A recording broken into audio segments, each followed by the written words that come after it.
I am Stephanie Paris, along with Getzi Aredo. We are your facilitators for this evening, and thank you for being here. We go into our agenda and what you can expect this evening. Very excited about it.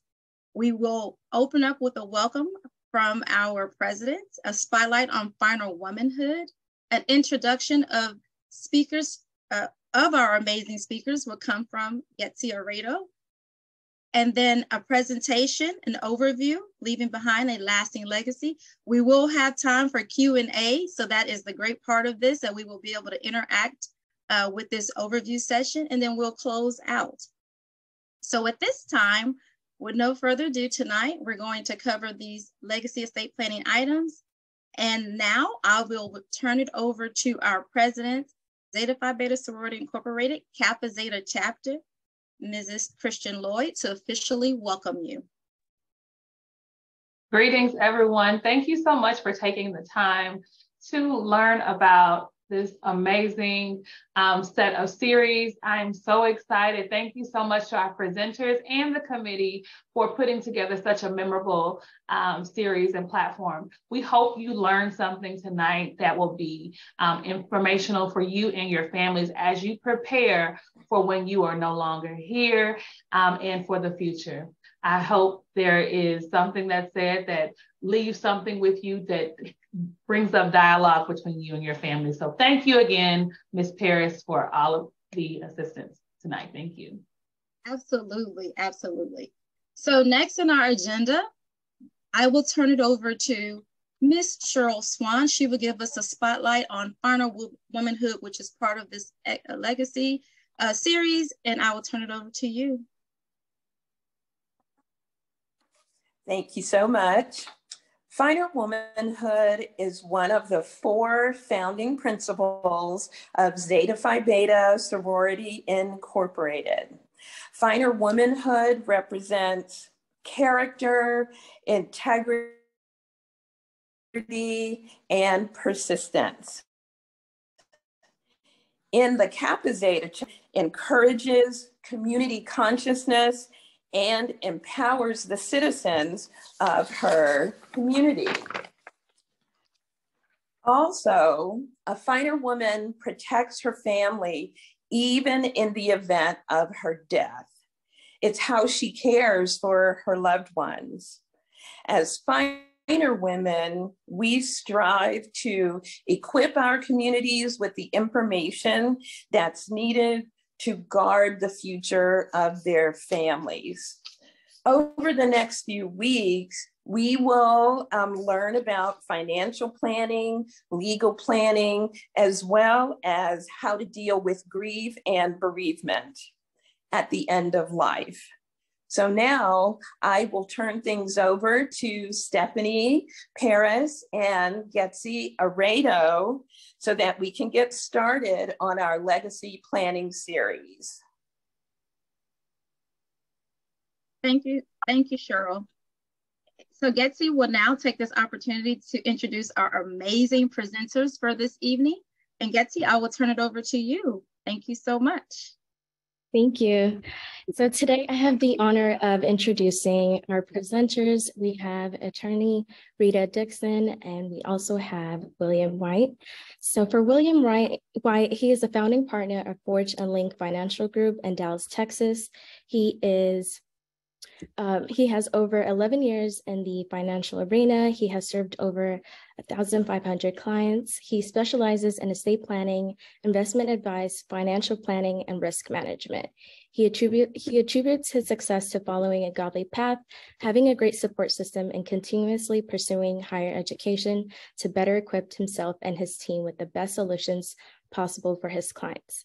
William is married to the lovely Dr. Keisha White and is the father of 2 beautiful boys, William III and Kobe.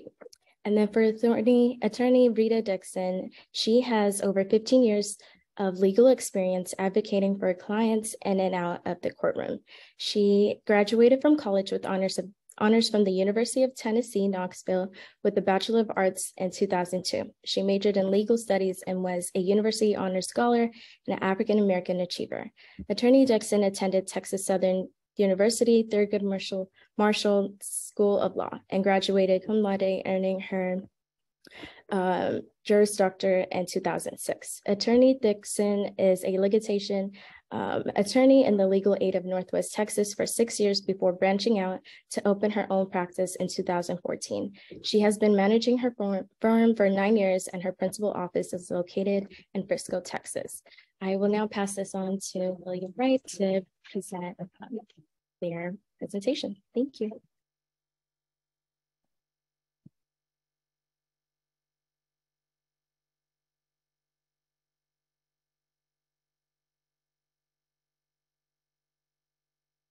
All right. Well, good evening to everyone. Thank you so much for those fine introductions. And I want to also thank the finer women of Zeta Phi Beta Sorority Incorporated for allowing me to have this time with you all. Definitely looking forward to being a vessel that teaches on legacy building. Anything that you want to say, Attorney Dixon? Yes, I would also like to thank Zeta Phi Beta Incorporated for allowing me to speak tonight. I'm excited to share what I know on estate planning. My hope is to educate and just to help the community to plan for end of life so that we can create a legacy for the next generation. Absolutely. All right, can everybody see the PowerPoint? Awesome, let's get going. So, as we start, just to show an agenda, I'm going to be covering some basics. We're going to be talking a little bit more about how to pass on legacy. What are some of the things and the items that you're passing on? Some of the pitfalls, things that you need to avoid. And last but not least, we're going to talk about just the best ways for you to be able to pass on a legacy to your loved ones. And so then, Rita, if you want to go over what you're going to be going on. Yes. So tonight I'd like to talk about how to create a financial and spiritual legacy. We'll be talking about a little bit of a planning checklist for you, and then we'll go over the basic estate planning documents. And then, of course, we'll have some Q&A to ask us some questions at the end. Awesome stuff. All right. Let's jump into it. All right. So we are registered with our profession. So there's a couple of disclaimers that we do have to present in the beginning of this. There is the one for me. The seminar is for informational and educational purposes only. Any tax-related discussion reflects understanding of general applicable rules and was prepared to assist in the promotion or marketing of transactions or matters addressed. It is not intended and cannot be used by any taxpayer for the purpose of avoiding any IRS penalties that may be imposed upon the taxpayer.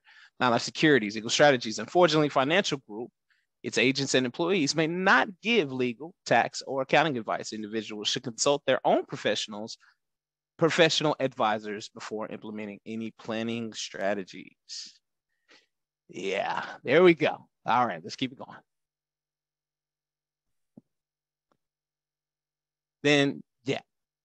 So mine is actually shorter, and that's kind of funny that my, as an attorney, is shorter than the advisor. But material presented in this presentation is for informational purposes only and is not intended as professional legal advice and should not be construed as such and does not create an attorney-client relationship. All material presented is based on Texas state law only. Awesome. Now that we got those shenanigans out the way, let's get to the real good stuff. Here we go. Here we go. All right. So that's me. All right. So what is estate planning? Very basic. Okay. It's the plans that are created for passing on one's earthly goods when you die. Okay. So it's at the point you are no longer here, what happens and what is supposed to happen. Okay. So here's a few items that we'll talk about that in your passing, what has to be determined. Okay. So the first thing is going to be money, then property. So whatever, gold, silver, have you none, that kind of thing. Real estate, insurance policies, and then precious mementos like cookbooks, things that don't necessarily have a monetary value, but they do have a value in regards to what it means to the family. Okay, so let's keep going. So how does the legacy pass on? First, loved one passes on, okay, and then the funeral and final wishes are then exercised, okay? And so the average funeral cost right now is going to be $17,500, and it actually funeral costs actually inflate higher than inflation, okay? So as you progress, you're going to see that this number is going to go up. All right. Now, probate proceedings. Probate, what is that? Okay, what is that thing? It is literally the passing on of your earthly goods. Okay. Now, what I want to talk about first is what's called an intestate probate. Am I saying that right, Rita? I usually pronounce it intestate. I like the way that the attorney says it, so we're gonna go with the intestate. Okay. This means that there are no directives whenever you pass. Okay. So the courts have to decide what is left behind. So if there is nothing if you're saying nothing beyond the grave to say what happens to your things, then the courts have to decide what happens. Okay. So let's look at a couple of different things that you're passing on. So anything that has to do with retirement accounts, 401ks, anything like that, those accounts should have beneficiaries linked to it. Okay. The account is then going to be moved to those beneficiaries. All right. So accounts that are subject to whatever tax at the time is then going to be exercised. And we can get into later on in the series, we'll talk about some of the minutia of those and what taxes are going to be implemented on what, but we'll definitely talk about that when we get there. So then we talk about property and real estate. So said items are going to be divided according to the probate proceedings. If you don't have an item in trust, if you have items in trust, then those will bypass probate, which means that they don't have to be determined. Okay, let's keep going. So also other items, insurance policies should have beneficiaries, updated beneficiaries, to avoid the probate proceedings. And then monies also should have it, such as your TOD and POD. So transfer upon death or pass upon death on bank accounts, okay? Precious mementos, those also get passed down during the probate proceedings as well. So here's what happens if you don't pass those things on properly. Number one, families might not get what they're supposed to get, okay? It may be determined that they go elsewhere, all right? Grieving process is a lot more stressful whenever you do not document what it is that's supposed to happen. Generations start to go at each other, and here's the thing: the further it increases the wealth gap within society, especially in our community. All right. So more wills and final wishes from loved ones can be contested, which means that if it's not documented properly or if it's not up to date, then it means that now people can start contesting and saying, hey, that's not how it was supposed to go. And so the process becomes a lot more stressful. Okay. Now, the transference of wealth is one of the top ways families gain wealth. Okay. This principle dates all the way back to the biblical times. And I'm very direct with this. If you are not leaving behind a legacy, you are part of the problem, not the solution. I can go into the numbers to where we're at from an income perspective. I can go to the numbers to where what the average wealth is in one community and the next. Just know that we are now in last place as Black folk. Okay. So it's very important that this is a principle that you think about no matter how young or old you are. It is imperative that something of monetary value is left behind. Okay. So here are some of the best ways that you could do it. Having an up-to-date will or trust. Okay. If you ain't updated your will since, 1999, right? It's about time for you to do that. Okay. Up-to-date beneficiaries on your retirement accounts. And this is something I do believe Attorney Rita is going to talk a little bit more about. Having life insurance for when it happens, not if it happens. And what I mean by that is life insurance, for the most part, and for most people, is going to be important to have throughout your entire life, not just for a portion. And there's certain types that you have to be looking out for to make sure that when it happens, no matter whether you're in your 40s or whether you're in your 90s, there is monies that are left via life insurance to be able to cover, final expenses, those kind of things. The if it happens is another type, and we'll go in more in depth into that in other sessions. But then also look for estate planners and for people to help you pass on that legacy, because guess what? They're going to be able to save your family money. They're going to be able to save you time. They're going to be able to give you the proper advice to move you in that direction that will allow you to pass on everything comfortably according to your wishes. That's my time. And I think I did that under 12. That's good. Here we go. So we are now passing it on to Attorney Rita Dixon. Okay. Good evening, everyone. So as stated earlier, I have my own law firm. I've been open now for 9 years, been practicing for 15. I advertise as a Christian law firm. When I first opened, I had a quiet time. God told me to do that, and I have been obedient for the last 9 years. And so a little bit of this first part of the presentation is just about spiritual guidance and visions. So you might be from a different background, but I think it still can be applicable that you should set a goal or you should have a vision for you and your family. And sometimes when we don't write it down, the vision perishes. You go to sleep, you wake up, and you don't even remember what your plan was for the day. So it's really important to write down what your legacy, what you want your legacy to be. And sometimes we don't spend enough time thinking about that. We don't spend enough time thinking about the next generation, our children, but we want to also think about our children's children. Proverbs 13:22 says, a good man leaves an inheritance to his children's children. And that's 2 generations away. And sometimes it's hard for us to think about things past ourselves, but truly we're really supposed to be thinking 2 generations away about what we want to leave to our children's children. And we can only do that by planning and actually taking some time out and writing down a vision. Sometimes we also don't think about passing down a spiritual legacy. And what does that mean? That means connecting the spiritual realm with the physical realm. Things that you pray for, they will happen in the physical realm.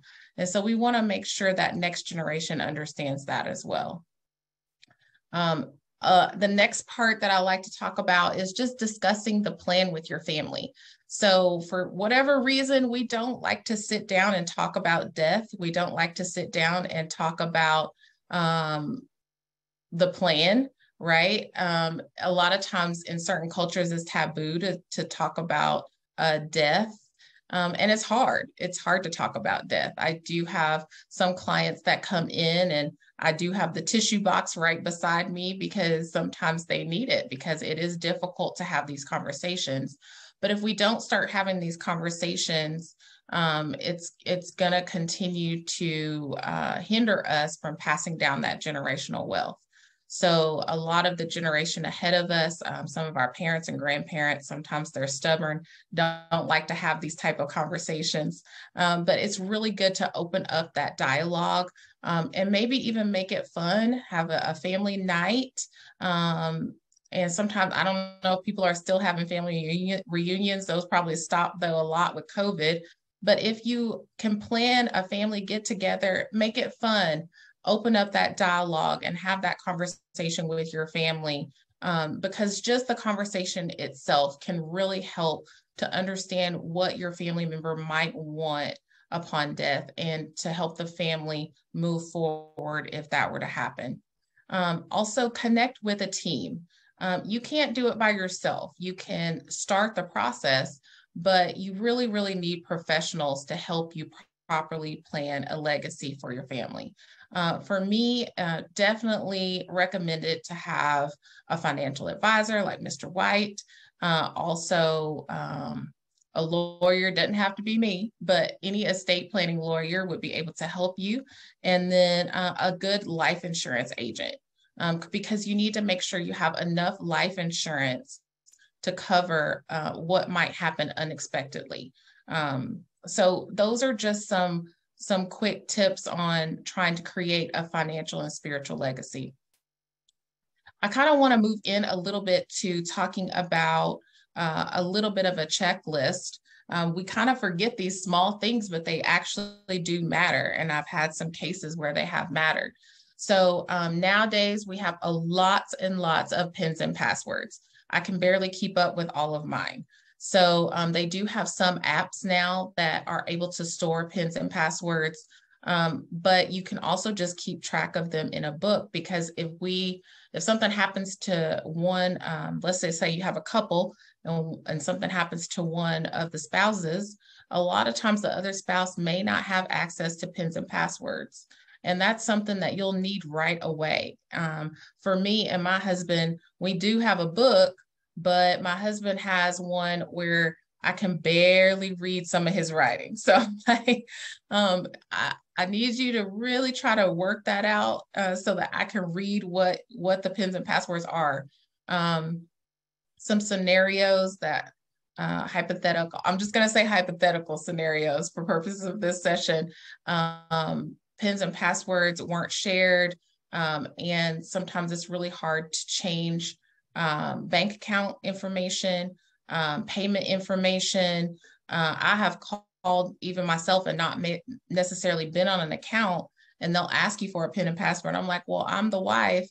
It doesn't matter. It doesn't matter. You still need to have that PIN and password. So make sure you're sharing those. If something were to happen to you, make sure you put those in a place where the trusted person, if you're married, is usually a spouse, but if you're not, if you're single, make sure that trusted person knows where your PINs and passwords are, because it could become very important. Keep your documents in a safe place. I usually recommend a fireproof water safe box. You can get those at Costco, Sam's Club, Walmart. They are relatively inexpensive. You can get them for under $100. So I recommend getting that to put all your important papers in there, because nowadays there's a lot of natural disasters, lots of flooding, fires. So it's just really good to have your important papers safe and in one place that you can get to quickly if you need to. For wills in particular, you can put those on deposit in the county where you live, and it won't get lost. But that's about the only document that you can put on deposit in that county. But you will have some more estate planning documents that you will need. So you'll probably want to get those in a fireproof water safe box. Also, some people get safety deposit boxes. So that's great, but they forget that the trusted person that might need to get into those boxes may not have a key. So we actually have cases where you have a safety deposit box, there may be a will in there or a trust in there, and the next of kin or the executor does not have a key. And so if that's the case, we usually have to file a motion before the court to even get into the safety deposit box. So this is where planning comes into play, where you really need to share this information again with the person that you want to be able to get into the box, where the key is, and they need to have access to it. Same with the fireproof water safe box. If it's going to be locked or have a combination, that next person needs to have access and be able to access it. Okay, let's talk a little bit about PODs. And so that means pay on death. So with bank accounts, we want to make sure that we have designated a pay on death individual or a beneficiary on all of those bank accounts. And if you do that, then those bank accounts will not be included in probate. It will be what we call a non-probate asset. So what you'll have to do is you'll have to actually go into the bank and you would talk to you'd have to sign into that portion and talk to a banker. And you would need to ask them if you have a beneficiary listed or what we would call a pay on death listed. And this is very important because if you do, then the bank, upon presentation of the death certificate, will go ahead and cut that individual a check. If there's no pay on death or beneficiary, then that account has to go through the probate process in order for the heirs or beneficiaries to access it. And so that can become very important because a lot of times when someone passes away, the first thing everyone wants to do is to get into those bank accounts. Usually it's to try to bury that person. Usually it's to try to get the money to bury them. We want to avoid having to do that, but that's usually what ends up happening right toward the beginning. So please check to see if your bank account has a pay on death or beneficiary. It may not. When you open an account, some bankers, it's just not on there. And you'll be surprised when you go in and you don't have anyone listed. So please double check that, along with updating, and just like Mr. White said, updating your beneficiaries on your life insurance policies and also your retirement accounts. I'm going to say a hypothetical scenario where you have ex-spouses that are listed as beneficiaries on certain policies. Also, we've had some children that are listed as some beneficiaries. And I do like to talk to my clients about listing children as beneficiaries either on life insurance or retirement accounts, because sometimes they're not able to collect on that money. You would really need to check with the policy administrators to see what would happen if a minor is listed as a beneficiary. Normally that money is honestly stuck. It's honestly stuck until there is a legal representative, that's the insurance company or plan administrator for the retirement account, is able to collect on that. And so you don't want that to happen. So that's where you really need to talk to an estate planning attorney that would either be able to do a trust or a revocable living trust or a testamentary trust, so that that money can properly be put in the hands or used for the benefit of minors. So please, please, please check your beneficiary or pay on death on all your accounts. So go, and that's something you can do now this week to double check those things. Make sure you have the appropriate coverage for your short and long-term disability and life insurance.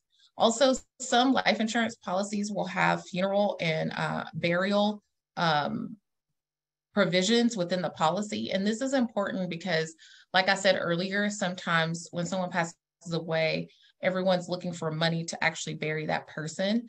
And a lot of times, if your life insurance policy has those funeral and burial provisions, they can cut that check immediately versus if you put a pay on death on an account and are planning to use that bank account, they do need the death certificate in order to issue those funds. Normally, the death certificate takes a couple of weeks. Normally, culture-wise, we like to bury within a week. So that usually is a problem. So you want to think about the timing of these things as well. So those are just a few things that you can get started on now for your planning checklist. So I think now I can switch a little bit. I know we're getting close to time. I wanted to run through the main estate planning documents. I just want to kind of give you an overview of what they are and why you need them. So everybody is mostly familiar with the last will and testament, or the will, and that is effective upon death. And I would just say everyone needs that. I know a lot of people want to avoid the probate process, but even if you do a trust, a revocable living trust here in Texas, it's still good to have a will. And so if you were to come into my office, I would still do a will for you. You would have the trust, but you would also have a pour over will. So you can dispose of, you can make cash gifts in a will, specific gifts in a will.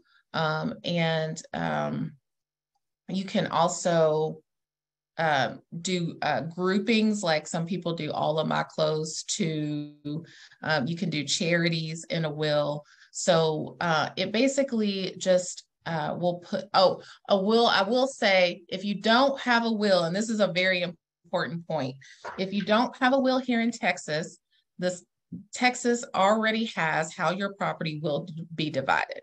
So you can actually go online and find, it's a chart, and it's called Texas Descent and Distribution Chart. Based on who your surviving heirs are, your property will be divided based on this chart.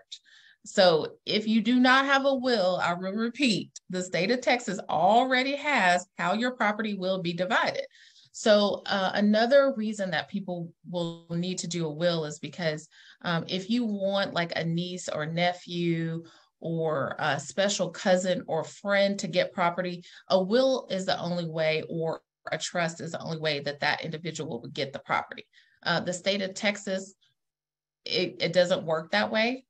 Once you pass away, it's already down who your survivors are going to be and how much they're going to get.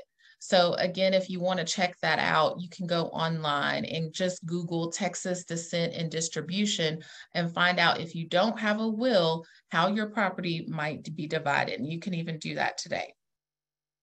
So that's another reason why it's really good to have a will or a trust. Another document that's effective only upon death is an appointment of disposition of remains. I like to talk about this because I've had a couple of cases, and we're going to say hypothetical still, that people have been fighting over some funeral home disputes. So I've had some funeral home dispute cases, and this document would have prevented a lot of these disputes. So in that document, you can list whether you want to be cremated or buried. You can put in there what you might want to wear. And then also location, because I have clients that are out of state, are from different places. So sometimes there might be a dispute on the burial site. We've had some of that going on as well. So if you have this document executed, that would eliminate a lot of the family drama that is associated with burial or cremation, and all the stuff that goes along with it. So those are the two documents that are effective upon death. Another document that I really want to talk about quickly is the durable power of attorney. It's a very powerful document. It can actually save thousands of dollars if you have this document. If you were to develop Alzheimer's or dementia, or you were unable to conduct business on your own, this document would really help with moving your life forward and also help taking care of you. Because if you do not have this power of attorney, the only alternative is usually guardianship. And guardianship cases can cost thousands of dollars. So we want to make sure that you're able to go ahead and do this document. A lot of people try to do it when it's too late. If somebody's already developed dementia or Alzheimer's or is unable to make decisions, it's basically too late to do it. So that's why you want to do it now in advance. One of my best tips is please, please, please don't wait to estate plan. Medical power of attorney, that gives someone the right to make medical choices for you if you're not able to do that.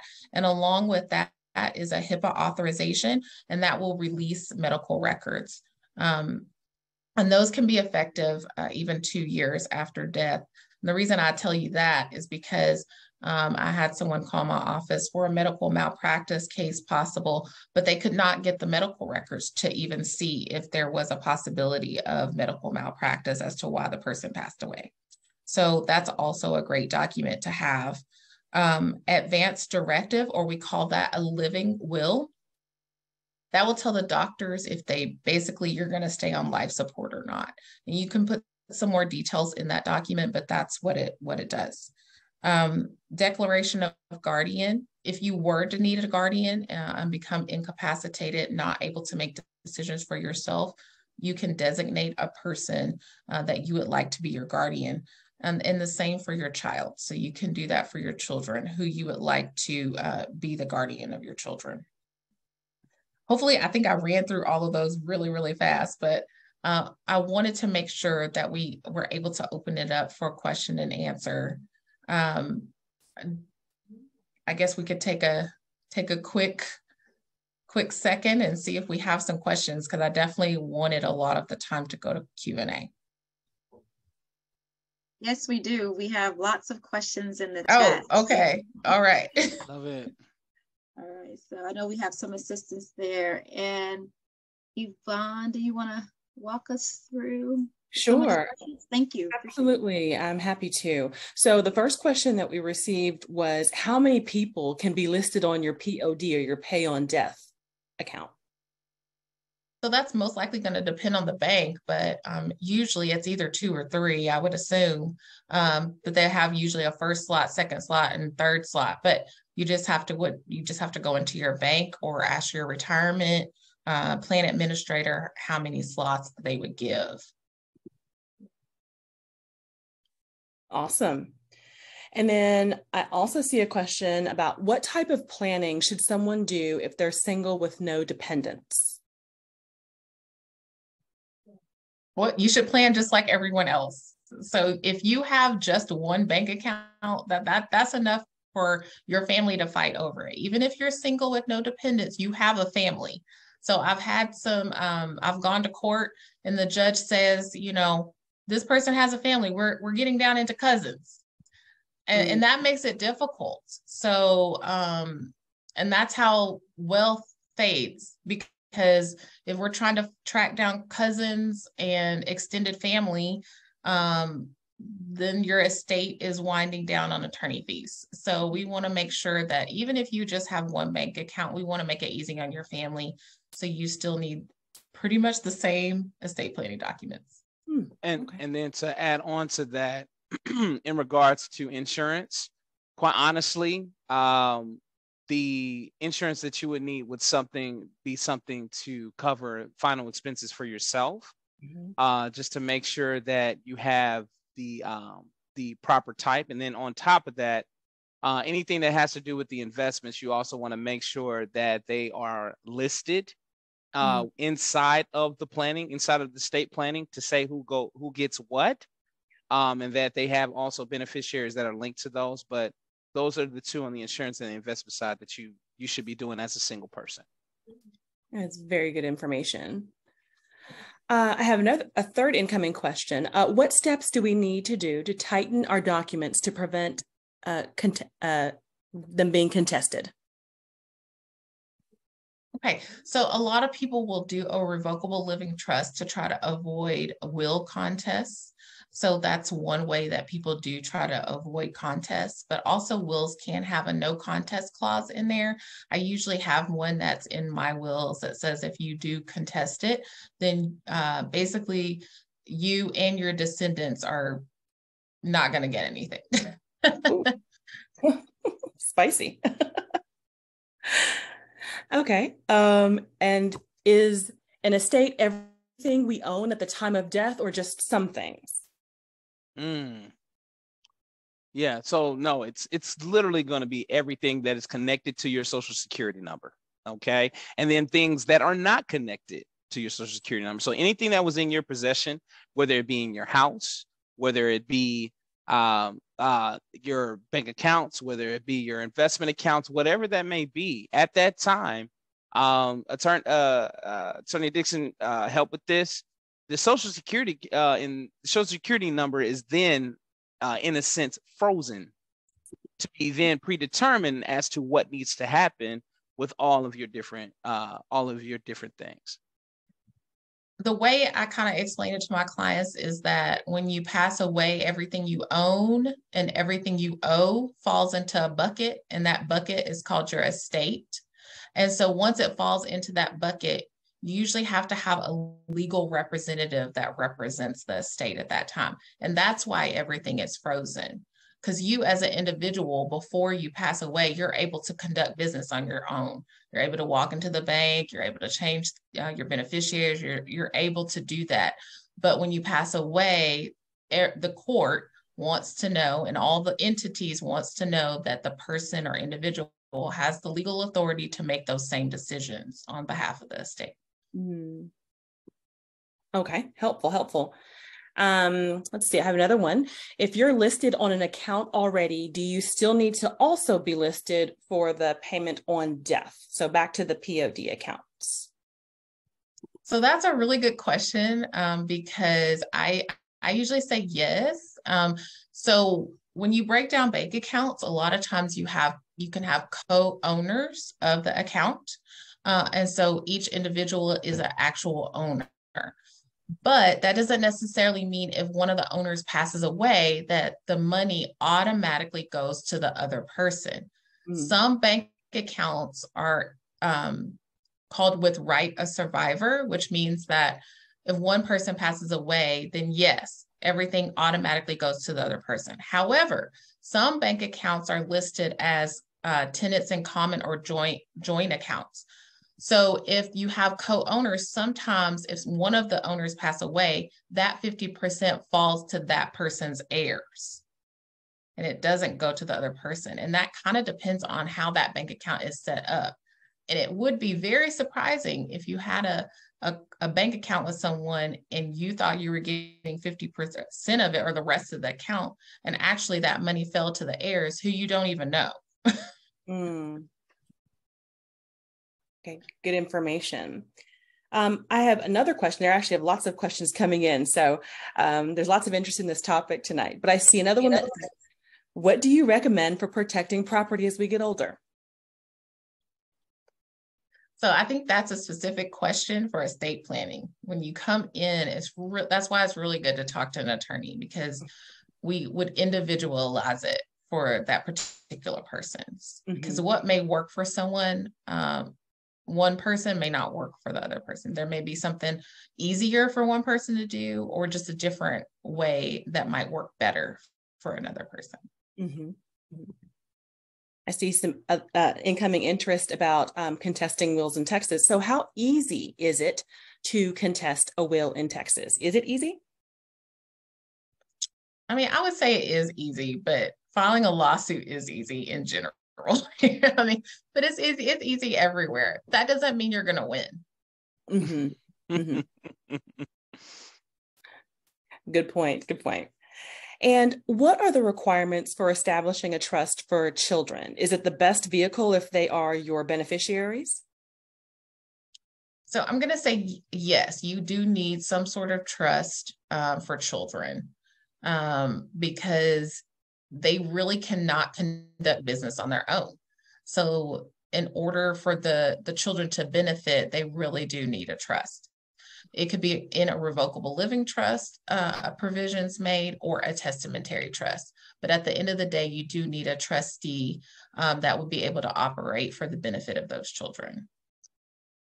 And to also piggyback on that, I know a lot of times clients of ours are concerned about how their estate is then given to their heirs. And so sometimes you want to possibly do what's called a spendthrift. It's basically whenever you control how that money goes to the beneficiaries at that time. And so in our line of work, a lot of times we see that, there is a big estate that's left. And a part of it is that the beneficiaries are not getting the entire estate. They're getting only a portion of that estate according to the trust that's set, so they don't blow it all. Right. So those are some of the things that you also want to think about in your estate planning as well, is that if you have a large sum of money and you want to make sure that it stays around, that you're putting that type of trust also into your planning as well. Oh, I had not heard about that before. Spendthrift. Okay. And I have another question. I'm getting ready to do a trust already, but I already have a will, but why do you recommend both at the same time? Okay, so with trust, a lot of people don't realize that you actually have to fund the trust, which means you have to put items into the trust. I can use the example of a house. If you have a house, the house is usually deeded in your own name. If you want to put the house in the trust, you actually have to deed the house from you as an individual to the trustee of the trust. If you do not do that deed, the house is not in the trust. And the same with all the other items that you have and you own. So that would mean you need to keep the trust updated. If you leave something out, one policy you forgot, then that's why you need the will to catch it. That's true. Wow. Okay. Great information. Let's see. If you and your husband have each other's name on a bank account, is that enough? I think this is going back to the POD, and it may be reminiscent of a previous question. It could be, or it may not be. And that's why I was saying it depends on sometimes, family structure, sometimes blended families, it may not be enough. You still may need to put a POD on it because, like I said, if it's a certain type of account where it's more of a joint tenancy in common type of account, 50% may fall to your spouse's heirs, which may not only be you. Mm-hmm.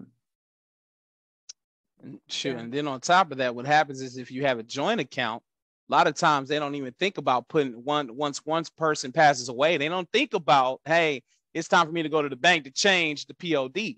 And so that's part of the reason why you want to have somebody else during that time, to make sure that there's a transition, or in the beginning, don't have husband and wife, have somebody that you trust to be able to take care of that account because you're naturally already on the account. You have access to it. So having another person, if you have an adult child that's going to be your executor to take care of everything, have them on as the POD versus having the spouse. Okay. And I have a really good one for you. On the topic of final expenses or pre-need insurance, are these recommended? Okay. A pre-need is a life insurance contract that you get with the funeral home. That's all it is. And so what happens is it is predetermined what you're buying. So you'll go through what's called their GP, their general pricing list. And the list is everything from the casket all the way to the dressing, to the limos, to the bump. You'll put all of that together. And at the end of it, what they do is they say that this is the dollar amount. Okay. And then you can have a COLA on there. COLA is a cost of living adjustment rider for it to increase over time. But here's the thing. That money is immediately designated to the insurance and to the funeral home. Okay. Those are going to be best suited for people who don't have heirs. For people who don't have anyone to leave it to, they want to make sure that they're being responsible to take care of their remains. Pre-need could be a good deal. However, life insurance contracts the pre-need is a life insurance contract. So if you have beneficiaries that can responsibly carry out your wishes, leave it to them at the time of death. Of course, like Attorney Dixon said, death document. Help me out. I can't think. Got a fart. The appointment of disposition of remains. Yeah. Is that what you're talking about? No. See, I'm just talking about the death certificate. I couldn't think of the word. Certificate. The death certificate takes a while for it to come, and so at the time of death, you have for major insurance companies, it is assignable to the funeral home for them to be able to carry out what they need to carry out, and then the money goes to the funeral home whenever the policy is paid out. And then after that, the family gets the remaining amount. So that's how that typically works. But in my opinion, the life insurance contract is going to be better than or final expense insurance, if you will. It's just a whole life or a universal life policy that you could put in play. And then a pre-need, that's all that pre-need is. So I would recommend the life insurance contract. Interesting. Okay. And I've got another one for you about trusts. What are the requirements for establishing a trust for children? And is this the best vehicle if they're your beneficiaries? And we're talking about minor children in this case. I mean, I think, as I said earlier, it's the best vehicle for providing for minor children. You can do it through what we call a revocable living trust or testamentary trust. Those are two common vehicles. Mm-hmm. Okay. And, okay, a good one. I would like to ensure that my property is protected if I should go into a nursing home. Should I set up a trust? So that's one vehicle, but you really, really need to do that's another one where that's very specific, and you really need to do estate planning to figure that out with an attorney. Yeah, and just to I'm a add on to that. I mean, depending on the size of your estate and depending on the severity of the illness that comes and how much money is going to be dedicated to it, there's everything from having what's called a Medicaid spend down, which means that you can have, as of now, you can have a house, and you have a car, and maybe I think it went up a little bit. I think it's like what, 2,300 or something like that you can currently have. But quite honestly, that's you're going to need to have actual planning. Before I go to the next question, I see a hand raised from Miss Paris. And so I wanted to let her interject. Yes, we are just about at time. It's great questions that are happening. And so didn't want to cut us off, but we do have upcoming sessions that will dive deeper into the questions on financial aspects, as well as legal aspects, as well as financial planning. So I'm going to turn it over to Getsy to go ahead and close us out and share these updates. And then feel free to come back again next Tuesday, and we'll have more of deep dive sessions around these amazing topics that both William and Rita have taken us through. So I'll turn it over to you, Getsy, as you share their contact information and start to close us out. And so thank you all. Okay, thank you. So here are the contact informations, and I can also go back to this whenever needed. I'm just going to give everyone a couple of seconds to screenshot it or write the information down. Okay. So we hope that you have enjoyed today's session and that you've learned some valuable insights that you can implement into your life. We look forward to seeing you next week, where we will be talking about the legal aspects, and we have attorney Ivanka Bohr. And if you're able to, feel free to scan the QR code at the very right corner, and it will allow you to register for the session. And then our very last slide is just about the ones after, which is going to be the financial planning with William White again, and then bereavement, where will be the last week of March. So thank you so much for joining.